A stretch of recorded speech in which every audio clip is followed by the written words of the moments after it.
Okay, so I did get Super Mario Maker 2 yesterday, but I need to spend some more time with it before I talk about it.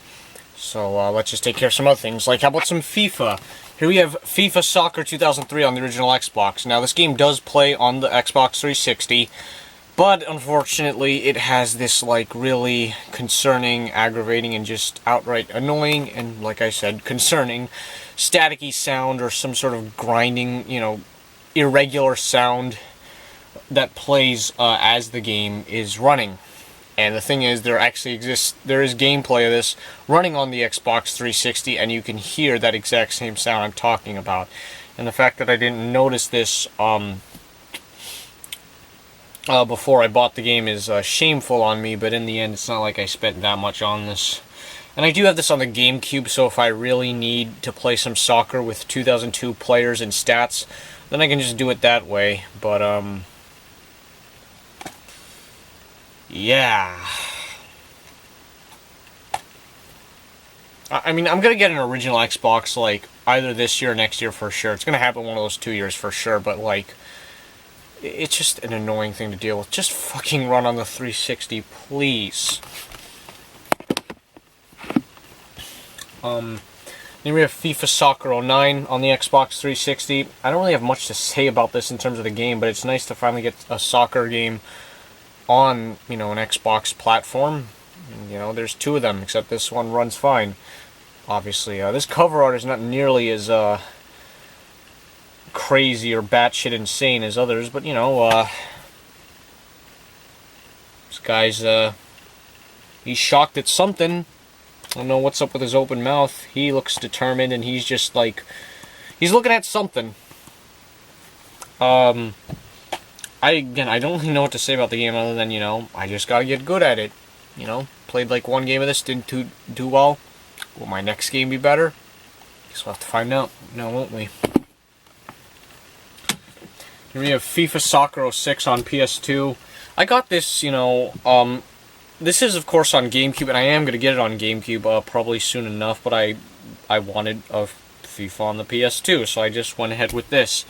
This one has FIFA International Soccer on it, the Genesis version emulated, so that's pretty cool. I'm not sure if the GameCube version had that, and I guess that was just a theme running with all the 06 entries that EA Sports games had, I guess. This cover art's, interesting. I like the little stadium going on in the background. Of course, this guy, he's like running down, he's looking towards something. He's just like in a motion blurred, almost, kinda, sorta, not really motion blurred, but you get what I mean. There's something he's like that's his face or something while he's running. And I don't know, he's got his pinky up, so, yeah. Again, I don't really know what to say about the game other than this one actually does control and play pretty smoothly. So, that was pleasantly surprising. Here's something a little more unique, I guess, or different. This is FIFA Soccer 08 on the Nintendo DS. Holy fuck, this cover art is incredible. Look at these guys' faces. This guy's just going like, ah! In the middle. And, he's almost putting on like a jebaited face, like the Twitch emote jebaited, except, oh, and he's just, oh. Okay, that third one was embarrassing, but yeah, that's just, look at that. Those faces are incredible. The game, it's a case where it's like, it could be, worse, but it also could be better. I like to think that for its time, a 2007 DS game, I'm sure it probably was satisfactory for the time, and it's not terrible to play now. Just some things could be better. I do like. Okay, thank God it says right here. Because I almost forgot. Like you can obviously use the touchscreen for penalty kicks. So that's actually pretty cool. I liked that. It added a nice sense of depth to it and uniqueness. Took decent advantage, of course, the DS's touchscreen and all that. Neat. A decent little game that I am happy to have, so yeah, that's that. Wait, how long did I spend on FIFAs? 4 minutes, almost 5 minutes on 4 FIFA games.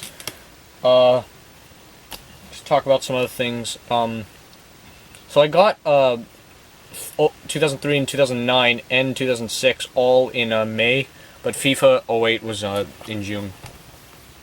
Here's something I got in March. Yeah, a Nintendo Switch Pro controller. Here's the box. Here's the actual controller itself. Now, well, yes, of course, it's a blessing that you can use the GameCube controller on the Switch for a lot of its games. It's still a good idea to have this because, you know, obviously GameCube joysticks don't click. There's no select button on the joystick, and there's no fourth shoulder button on the joystick. There's also no motion controls, obviously, on a GameCube controller. So, while there's certain games, like, you know, I'll always play Mario Kart 8, especially Azure Striker Gunvolt, and Smash with a GameCube controller. But this, you know, works definitely well for some things. I do have some, like, gripes, though. The D-pad. It's nice and big, and, you know, in theory it would feel great messing around with it, but it's too fucking heavy. There's, like, you know, there's, like, an interesting, like, sort of motion when you go like this.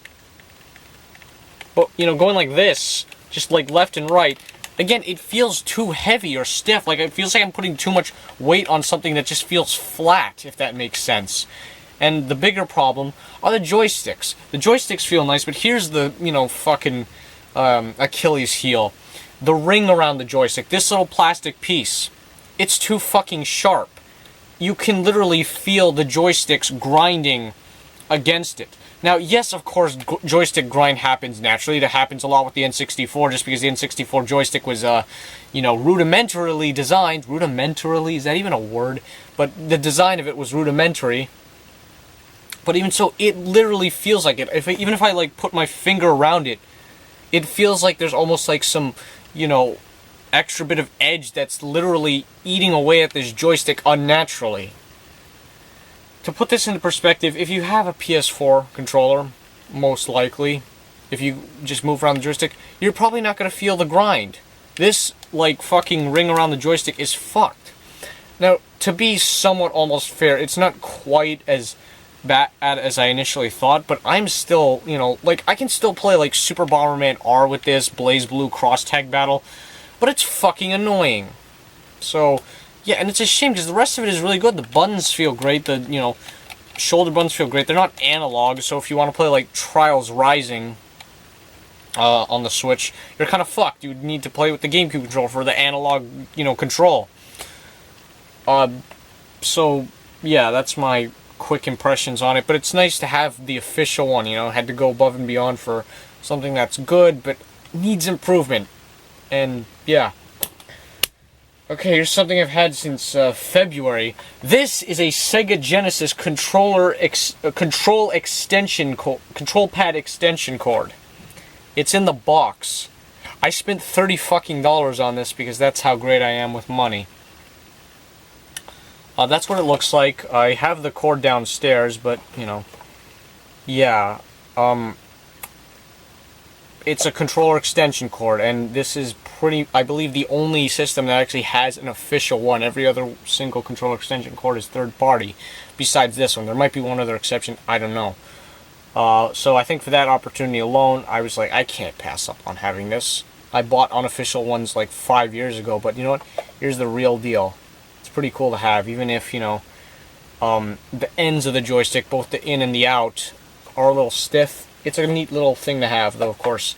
$30. Could have put that towards another Genesis game. Oh, God. Wow, we're not doing great on time, are we? Blade Strangers on the Nintendo Switch. It came with, like, a little, tag thingy, you know. Yeah. It comes with an instruction manual, and there's the game. Of course, this, as you may know, is a crossover fighting game. I got this back in May, and at that time, the last two Switch games I got were Smash Ultimate and Blaze Blue Cross Tag Battle. Other crossover fighting games, and games that are better than this. While this isn't a bad game, I'm going to be honest, it's not exactly quite sparking me up. It's not exactly getting me hyped as a lot of other, you know, fighting games, especially modern fighting games, too, at that, have gotten me. It's not bad, you know. I mean, the main thing that struck me to this was, of course, you know, Gunvolt from Azure Striker Gunvolt is in this, and I fucking love Azure Striker Gunvolt. That, you know, 1 and 2, those are some of my favorite games of all time. And, you know, Shovel Knight's in here, which, it's great, too, because Shovel Knight's a fucking fantastic game as well. it's not as much of a surprise of him being in there. I don't know, it's just one of those things, like, I don't regret buying it, but it's just not quite there. Like, honestly, anytime I play this, it's like, I'd rather play Aqua Pazza, Arcana Heart 3, or, you know, Blaze Blue Cross Tech Battle, or any of the Smashes, so it's just kind of like one of those things, you know? It's not bad, but, like, you know, just get this for, like, $20 if you have to own it, I think is the best way to put it. So, yeah. Alright, how about some Game Boy Advance games? There's still one I haven't showed here yet, Super Puzzle Fighter 2, because that was an Anime North purchase, and I'm going to talk about those again in another episode. But what I have here so far is a couple games, you know, I've been trying to do a slight resurgence on Game Boy Advance on both the fact that, well, it was my first console ever, back in Christmas of 2004, so I should get a little more for it. And, well, yeah. So I've got some things here. This one I got back in January. We did a Watch Us Play on it. It's a Dinotopia, the Timestone Pirates, a game which is based off a TV show, which is based off of, like, a novel or a series of novels. It's pretty fun. I did beat it. You know, the levels are nice. I do like the little bit of, you know, exploration to finding the egg. It's not too tedious, and it actually adds towards the game. It makes the levels actually more enjoyable. The source material, while I'm not familiar with, it works well enough to make a decent world and a pretty fun little game. It's actually one of the best licensed games you can find on the Game Boy Advance. I would absolutely recommend this. There could have been a little more music in this game, but yeah, pretty good 2D platformer. Definitely look up gameplay, you know. Even the first stage just surprised me because it was mostly like vertical platforming up like a waterfall to a city. I liked what I saw and I liked what I played, so check it out. How about some more FIFA? Here we have FIFA Soccer 2005. I got this in May. Yeah. And I was also saying, like, both there was a combination of the fact that the Game Boy Advance was my first game system, and also a Twitch streamer, Gilgatex, who's doing a challenge on beating all the North American Game Boy Advance games. So that I was like, you know, let's get some more. So I actually had him play and beat this. I'm having him play all the FIFAs. Probably going to get him to play all the FIFAs before the end of the summer. This one's pretty good. It may look janky and, you know, what the hell is this and weird, but it actually runs and plays pretty smooth. It's actually quite nice. It's, you know, got a little more beef to it than the first couple Game Boy Advance FIFA entries. And the next one is a Japanese-only game, so he won't be playing it for the challenge, but I really wanted another Japanese Game Boy Advance game, and here we have Flame of Rekka, the game. Now, Game FAQs list this as Rekka no Hono, Flame of Rekka. And that cannot be the name of the game, because look at it. It says the game in the title. I know Rekka no Hono is like the Japanese title, but on the cartridge, it says Flame of Rekka, the game. So I think that's the best way to put it. It's a fighting game by Konami, again, one of the few times they made a fighting game. And it's actually pretty damn good. I do like the clever, you know, intuitive use of, you know, the buttons on the Game Boy Advance, because obviously you just have A, B, L, and R, you know, start, select, and D-pad.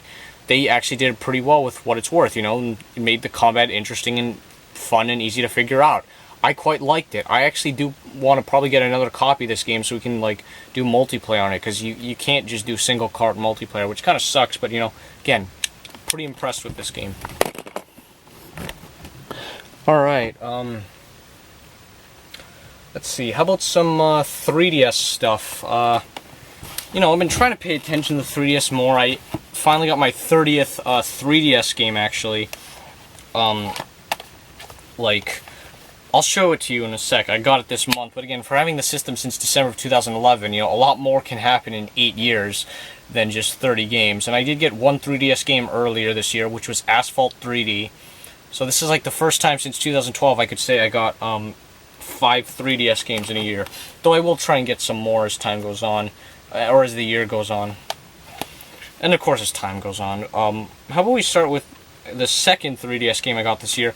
This is Pro Evolution Soccer 2011 3D, or I guess Pro Evolution Soccer 2011 3D. This was a launch title for the 3DS, and I don't really remember this one being talked about all those years ago. I remember, you know, of course, Ridge Racer 3D, Asphalt 3D, Super Monkey Ball 3D, Madden, and Rayman 3D being talked about, but not this one. I do like this cover. I like this little motion blur of the guy running at the field at night. It's good stuff. First Pro Evolution Soccer game in my collection. This one's pretty good. It runs, plays, and controls nice and well. I played like 3 matches of this, and I'm not sure if I've seen as many red cards as I have in those 3 matches as compared to a lot of other soccer games, so there's that. But yeah, pretty impressive for the first of its kind, and I guess the other PES games on the 3DS only get better. But now we'll talk to you onto some things you might be more interested in. Here we have Mario Golf World Tour. Oh man, this came out May 1st of 2014, and I remember it all together. I also remember this game not being in stores for like a whole year. It was literally discontinued in like less than a year. I was like, fuck, man. But, well, here we are all these years later, and, well, I'm not too happy with the fact that you don't really get a ton at the start, you know, because I understand you have to unlock stuff. Of course, we all understand the whole process of, you know, unlocking stuff, but, you know, when you leave so little at the start in terms of courses, you have some characters, but when you leave that much, it honestly, it discourages me. It does. But regardless, also great cover art. That's something I've always loved about this game. I played a little bit about it, and while I'm not sure if it's not quite as, you know, fun as, say, Mario Golf Toadstool Tour, it's definitely enjoyable and playable for what it is, and, you know what, I guess maybe I will soon enough sit down and actually, you know, unlock more stuff in it, because it's a good game. Check it out. This one's actually a bit of a surprise. I'm not sure if you'd ever expect to see this, at all. This is Harvest Moon Skytree Village. This came out in November of 2016. Despite being that recent, I have no recollection, idea, or memory of the game at the time being announced then. Nothing. Not until, like, honestly, like, December of this year. Now, this one in particular, well, I did have my mind kind of set on a Harvest Moon game. The only other one I have is Harvest Moon 64 from the summer of 2013, which I actually talked about way back in episode 2 of Gaming Pickup, so yeah, how about that? This one in particular, I wanted to get this, you know, I like the title, Skytree Village. It's a village in a sky in the tree or something. What's all that about? I don't know yet, because I haven't really seen much story. I literally just messed around for like an hour and a half with, you know, the other save files in here. Just went around exploring, talked to people, and that's that. But I know that this game is not quite as high as other Harvest Moon games. I'm not even sure how it compares to the other Harvest Moon games on the 3DS, but I know this is not one of the better, or the bests, I should say, of Harvest Moon. But I figured, you know, to pay more attention to a system, I really need to pay attention more, to try something different, and something that could potentially, you know, be interesting, something that definitely piqued my interest. I thought, why not? So for $20, it was worth that, even if, you know, I don't know how much I'll be getting to it, you know, like talking about all the planting and the farming. I know that's the whole point of the series, but again, I just wanted to explore and fuck around in the game, and that's what I'll continue to do. So, yeah. I almost actually bought Harvest Moon: A Wonderful Life on the GameCube, and I still will get that. It's just that, you know, this came first, because again, wanted to show the 3DS some love. Okay, 18 minutes. Wow, fuck. Now we have Dead or Alive Dimensions, my 30th 3DS game. Now, this was an early title for the 3DS. This came out in like May of 2011, I want to say. It was also the first Dead or Alive on, you know, on Nintendo hardware. I don't know, where do I begin? This is the first Dead or Alive game in my entire collection. I almost got Dead or Alive on the Sega Saturn, and I'll still get it at some point, but you know what? Here it is. This is pretty neat. This game looks great. For a first-year 3DS game, and for its worth, this game looks, and especially runs, beautifully. I'm impressed as hell.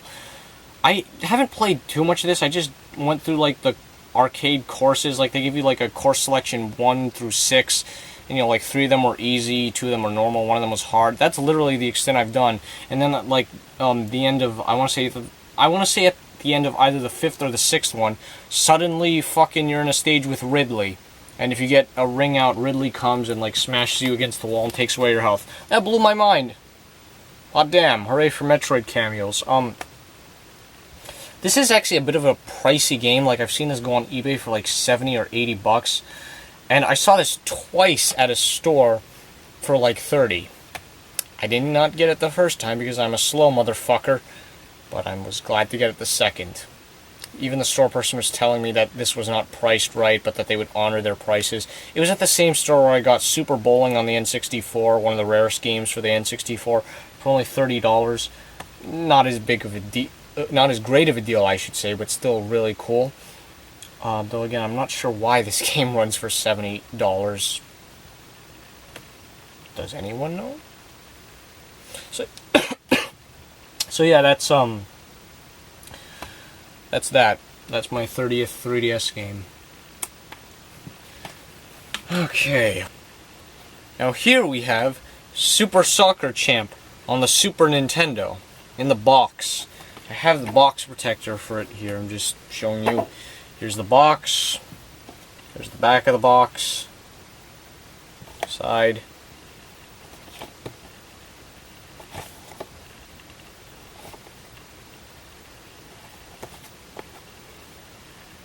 Okay. Also, here's the cartridge.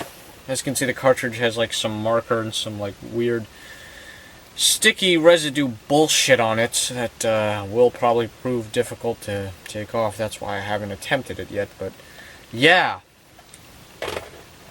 So this game has been kind of on my mind for a little while. Where do I even begin with this? It's a basic soccer game, but it is a fun one. It does play well. It just, you know, there's not really much in the way of modes. You have like 3 penalty kicks and a standard exhibition game, but there's no tournament of anything to speak of, and there's not really many countries to play as. Very nice cover art, though. I like that. This game did have a sequel in Japan called Hat Trick Hero 2, which almost got released here as Super Soccer Champ 2, which you can find box art on SNES Central of what that would have looked like in North America. But yeah, despite it being, you know, a basic game with not too many modes, it is pretty good. It is fun, you know. It's definitely something that I've looked at a couple times and like, you know what, hey, that actually does look pretty fun. And it's not bad. It's just that I think, in terms of, when it comes to basic soccer games on Super Famicom, you're probably or Super Nintendo, or Super Famicom really, you're probably better off with J-League Prime Goal, or any of the 3 J-League Prime Goal games, but you still can't go wrong with this. And also, one thing that's interesting about my copy is here's the manual. But as you can see, there's no front or back to it. It's just the manual. In fact, I'm almost wondering if this thing's even complete. Let's see, we got 3... like, if there are any pages missing from this. By the way, if this manual isn't online anywhere, I will scan it or like post a video of it, because I don't have a way of actually scanning it because my printer is, you know, not too good. Jesus. Okay, yeah, this definitely looks complete. It's not missing any pages, but again, there's no front or back, so there's that. Now, on to Super Famicom. I think I'll be paying attention more to Super Famicom this year and for the next little while than I will Super Nintendo. I've got a pretty nice Super Nintendo collection. There's, of course, always games I still want to get, and I will get more, but, you know, Super Famicom, man, there's something about that. So why don't we start? I've got 4 games to show here. Speaking of J-League Prime Goal, here we have J-League Prime Goal 2. There was a 3rd one, which I don't have yet, and the 3rd one was released in Europe. I believe it was a 90 minutes European Prime Goal or something like that. You know, the 3rd game. But as for this, and the first 2, or the first one I should say, they were both Japan exclusive. This one's nice. I do like the crowd noise in this one more than the first game. You should look up a video of it. You know, it's cheerful. You'll like it. It's, you know, again, it's a basic soccer game. This one is probably more fast-paced, and I want to say more rowdy than the first game, for lack of a better word. But again, it's another quality game. You know, it's by Namco, so that's some seal of approval. You know, I'll take this over fucking Tales of Grace's F any day. when it comes to Namco games. So yeah, but yeah, very fun soccer game. Pick this up. I got this this month, I should say, and back in April, I got this Jikyo Powerful Pro Yaku 3. I might have went too fast the first time I said it. Of course, part of a long-running series of Japanese baseball games, and starting to think this series in general might be pretty dang hard. This one in particular, you know, they like fucking, you know, demolished me by, like, I want to say either the top or the bottom of the third inning, and the game just ended. They wouldn't let me continue, despite the fact there's plenty of time for recovery. They just said, nope, sorry, can't do it.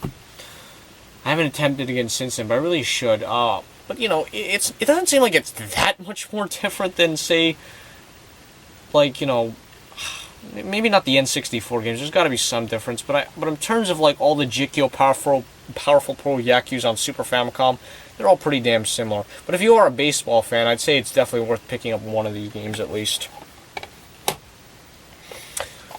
Here's one, you know, it's a little more cool, one that I'm pretty glad to have.